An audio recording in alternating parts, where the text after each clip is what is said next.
Supieron avanzar hasta la capital.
Que estés llevando escondido, absolutamente el carro se iba para abajo y les desbaratábamos el carro.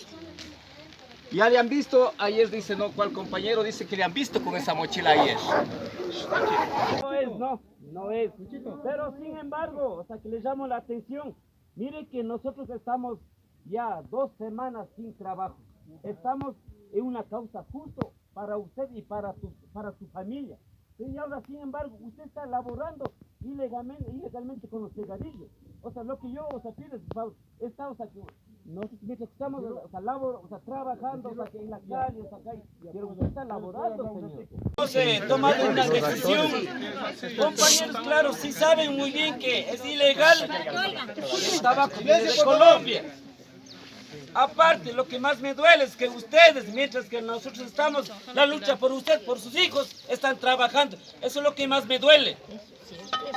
Si usted fuese una persona ecuatoriana, sentiría como nosotros, pero usted creo que es de, no sé de dónde, compañero.